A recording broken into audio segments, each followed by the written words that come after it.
Hello, everyone. I'm so glad that you're joining us this evening. Hello, everyone. I'm so glad that you're joining us this evening. This is Coach Carla Joy, and this is part of our Doctor's Orders series. You've probably been introduced by my good friend and buddy, Ruth Presley, the nutrition boss. And today we're doing something slightly different. We have every week a topic that we like to cover. And because I was exposed to travel for the first time, international travel for the first time in a very long time, in the first month of this year, I wanted to share some travel tips. Now, I am really excited. I was really excited to get my dream trip because I'd been dreaming of going to Australia since I was a little girl.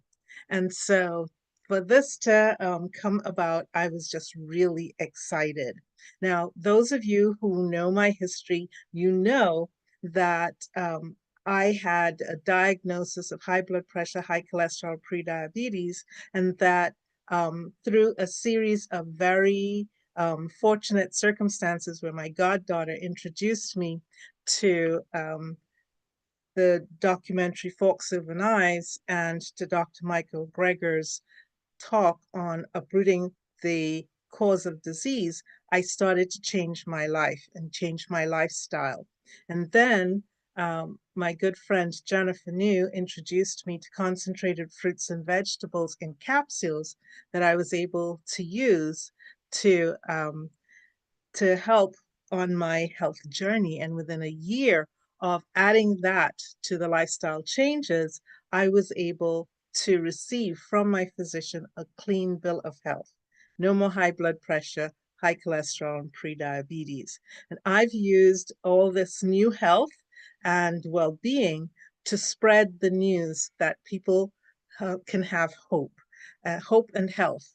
So I've been going around sharing this story. And I've also been doing it here, of course, on Doctor's Orders. And those who are listening in, I want to thank you so much for taking the time and inviting your friends and family to come on over and hear. Uh, why I share this story, it's because I believe that it was like a God-given gift, my opportunity to travel to Australia. And it's also a gift to be able to share with you some of the things that I learned and that I just wanted to share. Hopefully, it will make your next trip um, very exciting and safe, and maybe some of the things that I learned you can find useful. So I'm going to try within just to condense within 20 minutes what I learned, and I think I forgot to upload the slides because I wanted to share some of the pictures with you. But anyway, maybe I'll do an add-on. So one of the first things, of course, when you're planning travel, is you want to book your hotel where you're going to stay and your flight. So the two tips that I feel were helpful was having a friend who had a membership at one of the sites, whether it's Expedia or Priceline. I don't know if one's better than the other, but I do know that my friend, my flying companion, having that made it easier to book the flights and the hotel together and to get a better price for the whole package. And because we were also going to an event, we booked the hotel where the event was taking place. Now, sometimes that isn't an option, but I think it worked out very well because it means you don't have to worry about travel every time you have to go back and forth to your event. You don't have to worry about weather. And so that makes it great. And you don't have to worry about traffic and traffic jams or a railroad strike or something like that. An option, of course, could be an Airbnb or a VRBO where you can rent something nearby, especially if you travel to the area by car, or you have access to a rental car. That makes it easier. And of course, then you could buy groceries and cook in the Airbnb and things like that. So, so tip number one, a person who has a membership with an organization that helps you get your flights and your bookings easily and more cheaply. Um, Now, if you're letting someone else do it and you're not the person with the membership, make sure that you write down or text them the accurate information from your passport. Because if you have two mistakes, that could mean that you have to buy another ticket and take a separate flight. So don't do what I did. Make sure that you check the information, you give the person the correct information from your passports. Um, the next thing I would think about is making sure beforehand that your paperwork is up to date. So I can't tell you the number of people with whom I've spoken that they were getting ready to travel and they picked up their passport and realized it was already expired. So as soon as you realize that you want to travel, check on your passport, look at the dates, actually physically open it because you want to make sure that your passport is up to date. And if you're going traveling outside of the United States, get online and find out from the consulate, from the embassy website for the country that you'll be visiting or the countries you'll be visiting, what their visa requirements are, and check two or three different locations because we found out that the country we were visiting, there were two possible options, and we had to figure out that one was for visitors and another one would be more useful for people who were thinking of staying or thinking of going to school or thinking of getting a job, that maybe they had a job opportunity there. And so we had to get an um, electronic travel document beforehand, and that served as a visitor's visa for someone who was just coming on holiday. Then, if you're going international, my goddaughter also gave me this tip: download the Mobile Passport Control, MPC app on your phone. Now, you won't use it when you're going out of the country, but when you're coming back in, you'd have to go through customs. And so, while you're on the plane and waiting to get off the plane, well, you've already downloaded it. And so you can put in the information, a picture of yourself or your passport, and you could do that before you board the flight. But you can do all of that information while you still have internet access and download it. And then once you get to the United States, there are 30 ports that require that you have, 30 ports that facilitate the use of the MCP, and that way you can speed your process through customs because they already have the answers to your questions. And in this case, they asked us, did we bring any food or fruits and vegetables? And we did get on the plane with fruits and vegetables, but I explained to the customs officer, I ate them all. So, um, so that was very helpful. It helped us to speed through when we were checking in. My little tip is print everything. If you have access to a printer, print everything. I mean, it gave me a sense of comfort knowing that if they couldn't read, I couldn't find something on my phone, or if they were looking for something and they couldn't find it, or if I um, couldn't pull up right away the code to go in on the computer when I was checking in, I had a piece of paper that had it in bold and highlighted so that I could just whip that out and move forward. And God forbid that the stations are down and you have to get in a line, you can just show them a piece of paper, or your battery runs out, or your phone does something kaplooey or you accidentally delete something on your phone, you still have the paper version. It can really help you avoid some of those long lines. One of the things that uh, I think I would do differently is choose my seats because we had to get on a flight that went to the Carolinas and then on a flight that went to Los Angeles and then on a flight that went for 15 hours across to Sydney, Australia. And we didn't pick any of our seats. And that meant that we ended up and sometimes we weren't even sitting together. So in the future, I would pick my seats. I would just do that. And that is also possible if you check in beforehand. So we always checked in once we got to the airport and we were actually at the counter. I think I'd do that differently in the future. Now, they encourage you to get to the airport 2 hours before. And I would encourage you to really do that because sometimes they change stations. Sometimes the markings aren't as clear as you'd like them to be. Maybe it's just me. Maybe I just misread the sign. Um, and then think also about parking.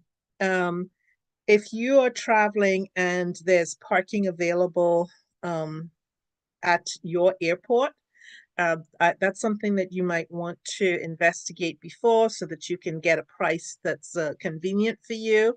And a lot of places, it's much more expensive if you do it on the day of. So if you know your date and time of departure, then I would recommend that you get your parking. It's all electronic now. Print out your sheet so you have evidence of having paid and all that. So that would um, minimize complications.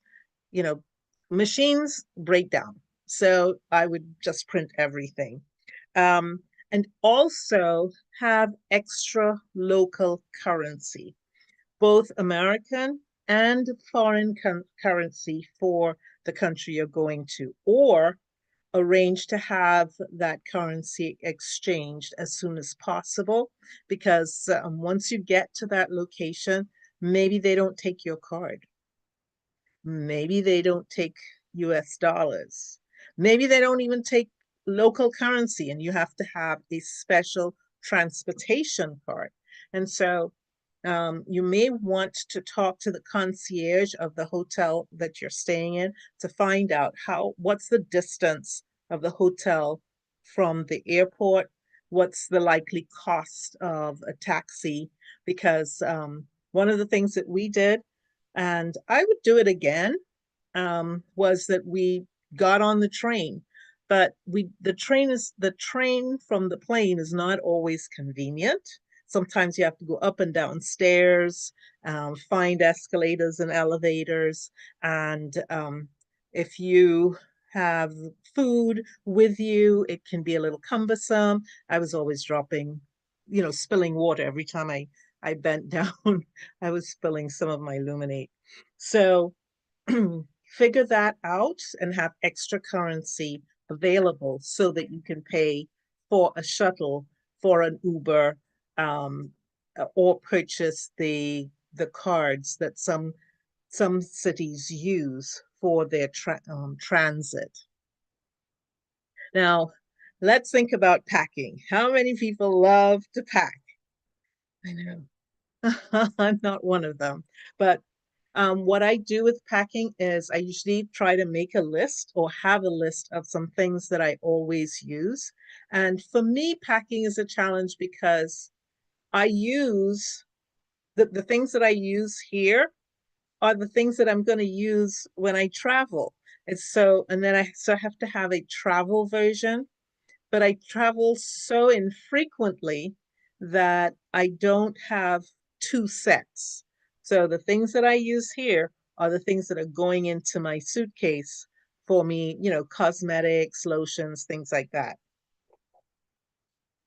So I recommend that if you can, get a small version of all of the things that you use and that you need so that you can put them into your suitcases. Use a list. A trick that I learned from Reverend Judith is that you can put some of your things in gallon Ziploc bags and squeeze out all the air and they stack nicely, and that gives you extra Ziploc bags for putting laundry in when you're coming back, or dirty shoes or something. Um, of course, a lot of people roll their clothes, and make sure that you weigh your suitcase. I am notorious for thinking that I'm underweight and having to ask my companion, could I put this book in your bag? So, oh, and decide whether or not, depending on the length of your stay, whether or not you want to just pack enough clothes for changing every day, or if you think you're going to be washing some of your clothes. And if you're washing your clothes, my suggestion, my little tip is to pack extra hangers. You know, some of your dresses, put 2 hangers in each one so that when you roll them, they're padded and the hangers won't break or protrude out of your suitcase. So pack extra hangers and extra clothespins, because that way you can hang your clothes over the in the shower stall or over the tub, and you'll be able to hang more pieces of clothing if you have clothespins. If you're not planning to do the washing yourself, you can't, it's not stuff that you could just wash out in the sink or in the tub, then you may have access to the hotel laundry, or I would pack extra trash bags so that I have one to put all my dirty clothes in my suitcase. So I'm just, replacing the them into the suitcase as I use them, and so that's already packed for the return trip. Um, when you're packing, uh, when you're packing for you, if you don't have any carry-on, of course, all of your makeup and accessories, perfume and stuff like that will go into your checked baggage. Um, have some reserve underwear and a change of top and pants just in case you have an accident. And I always carry an extra pair of socks. I usually put them in my coat pocket or my pants pocket so that when I go through customs and they ask you to take off your shoes, I take off my shoes and I put on those socks so that I'm not walking barefooted or in my bare stockings. And then when I take them off, I rip them off my foot and I turn them inside out. So I can now take them inside out, put them back in my pocket, and then I can use them on the plane, and take my feet out of my shoes and put those socks back on, because I've been carrying them and I could use them, to move around the plane, except for going to the bathroom. If I'm going to the bathroom, I'd put my shoes back on, because sometimes the bathroom floor can be wet or sticky. Um, when you're doing carry-on, try to limit the things that you take in your carry-on. Of course, a book to read, your computer, because you wouldn't want to put that in your checked luggage. Um, and try to have an expandable bag. If you're carrying food, very often people with food restrictions or food preferences have to either bring food with them or purchase food at the airport. And so to take that on the plane, because you may not get the food options that you need. If it's not an international flight, then you may not be getting a meal at a time when you would need to eat. Um, and of course, if you're taking a flight that provides meal, then in advance ask for your health recommendations. I am a functional vegan, so I only eat I mean, I eat whole food plant-based, but my plant-based is 100% instead of the standard 90%, which is the definition of whole food plant-based eating. So if I'm going on a flight, that's what I will do differently in the future. I'll make sure that I request vegan meals, no cheese, no eggs, because sometimes people hear vegan and they still sprinkle cheese or put eggs in it. And so I have to say vegan, no cheese, no eggs, no dairy, because they may still offer you cream or yogurt. So if when you got your carry-on, depending on what they allow you to bring, try to restrict the carry-on as little as possible in your carry-on bag. If you have an expandable bag that you can hold your food in it so that once you've eaten, it retracts down a reducible bag so that it's more convenient when you get off the plane. Um, of course, decide on rides to, we've already talked about parking, but on rides to and from the airport, make sure that you have firm arrangements for those, because sometimes things can happen. In our case, whiteout. We had snow in the area and people were snowed in, so we did not have a ride home and we had to make other arrangements. Um, we spoke about arriving 2 hours early, and the whole process of traveling can be stressful. So I would like you to practice your stress reducing techniques. Remember to do your deep breathing, and your breathing out should be longer than your breathing in, and you do it 10 times. And then, the next time you feel the anxiety rising, again, you do the breathing 10 times. Um, I would encourage you to use extra protection to avoid leaks, because most of the places that you'll go, you'll find bathrooms, but sometimes it's just those last 3 minutes, and your bladder says, "Well, I'm in the bathroom," and you're like, "No, wait, wait, wait, I'm not ready." So to avoid smells and leaks and things like that, I would wear extra protection. We talked about the socks. In flight, one of the things that people warned us about was jet lag.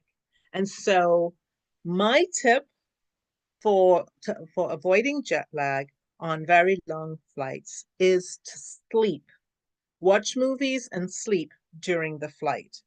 And I say that because our bodies have circadian rhythms, but these circadian rhythms are impacted by light.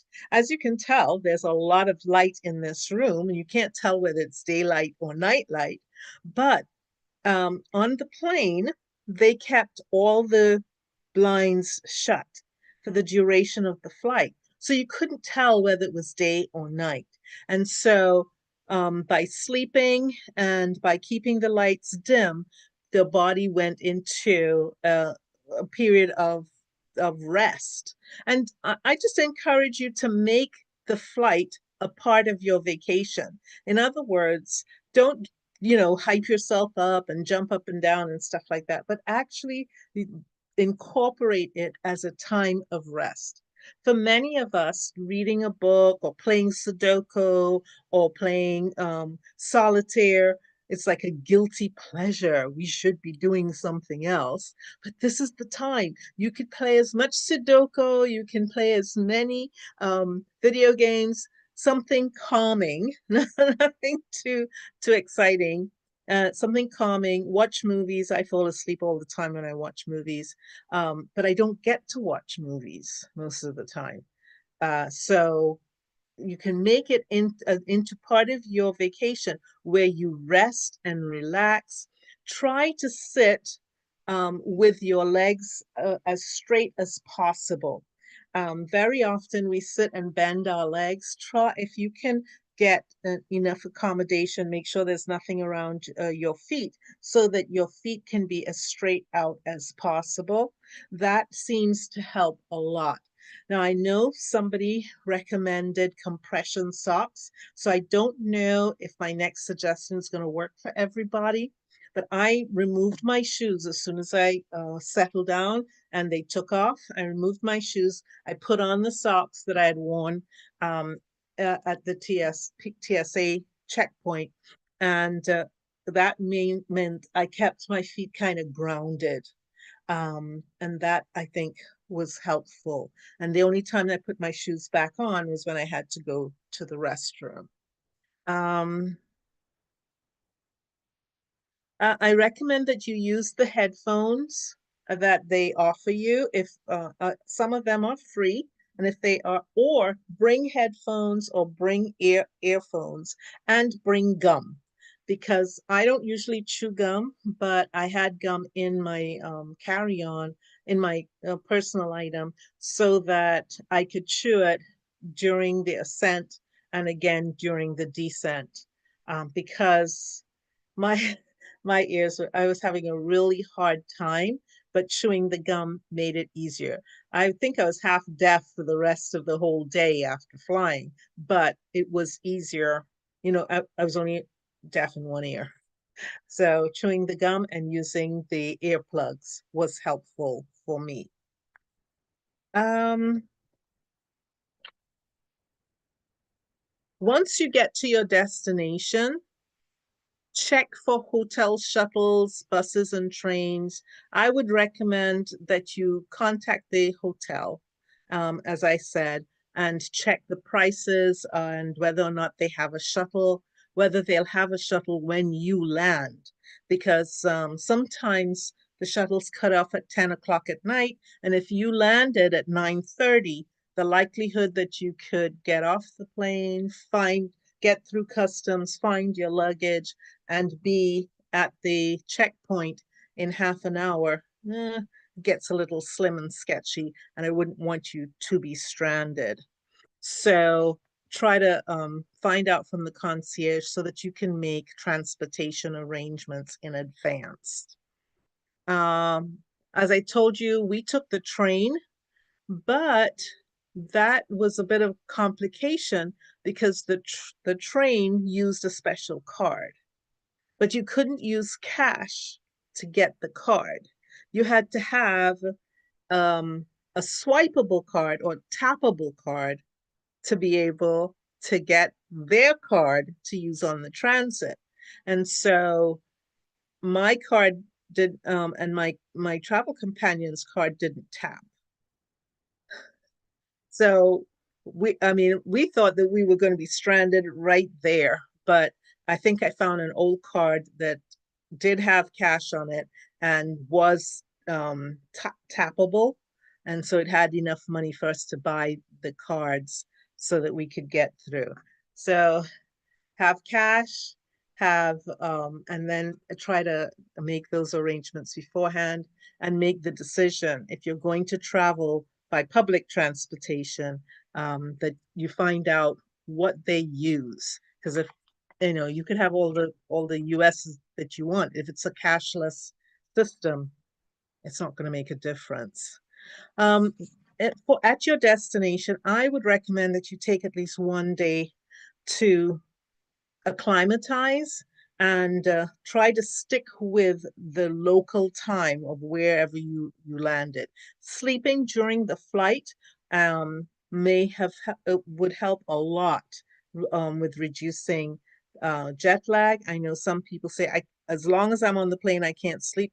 I mean, I'm like, worrying is not going to make a difference. So do your deep breathing exercises, relax, and go to sleep. um, Book tours for your locations, but be realistic, know yourself, and don't try to do too much in any given day. So if you're going to take a tour, take maybe one tour a day instead of doing two tours back to back. I did that. I did that, but you know, you live and learn, right? Um, Yeah, different types of tours. They're guided tours, or there are those that you purchase a recorder and it you use that to guide you. Um, but I prefer the guided tours with real live guides, and some tours are free, and then so make sure you have cash so that you can give a tip at the end. Um, and if you paid for the tour in advance, then you don't have to worry. Just make sure you keep your receipt, take a picture, or do a screenshot of your registration. Um, know about the weather as much as you can. And of course, weather changes. So just do your best. I am intrepid. It was raining. I had my Costco umbrella and I went for the tour, and I loved it. Food. Stick to your food guidelines as much as possible. If you are on the reset, I would recommend that you try to keep the reset going. There are several things that you can do. Whenever you eat out, ask for vegetarian or vegan meals. Um, Explain to them that you're not allergic, unless, of course, you are. If you are allergic, tell them. Explain to them you're not allergic, so that way, if they have that they can make accommodations, they will. Um, but it won't be as strict as a person who has, food allergies. Um, then you can also, um, trying new things can be fun, but you want to make sure that you don't end up gaining weight or getting sick on a vacation. So ask the concierge for recommendations because they'll probably know a lot of places that may not even be on the guidebooks.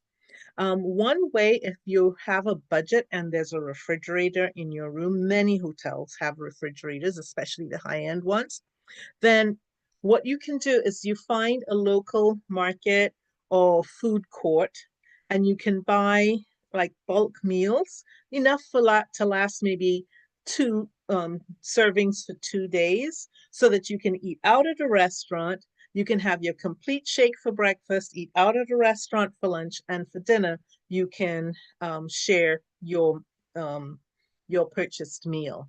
Or, of course, you could do it the other way around, have your complete shake for breakfast, um, have share your meal at lunch, and then go out to dinner in the evening to a restaurant. And that way, you're purchasing your meals, but the bulk meals will be a little bit cheaper than going to a restaurant 2 or 3 times a day.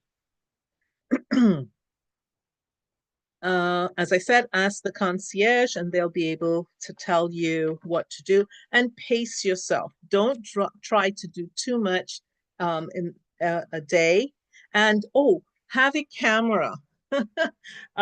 Phones run out of charge. If you're international and you don't have an international plan, some people do, and so they can use their phone. If you don't have an international plan, you can use WhatsApp to call, but phones tend to lose charge, so you can have a battery pack that you can use, or and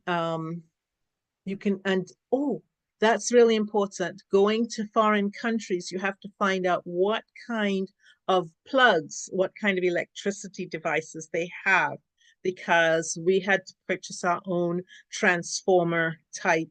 I don't even know the name of it. I just ordered it on Amazon, and so that I could get what I needed, so that I could charge my phone in the hotel. Um, so you may need that, and I could plug in my computer as well. So get a camera.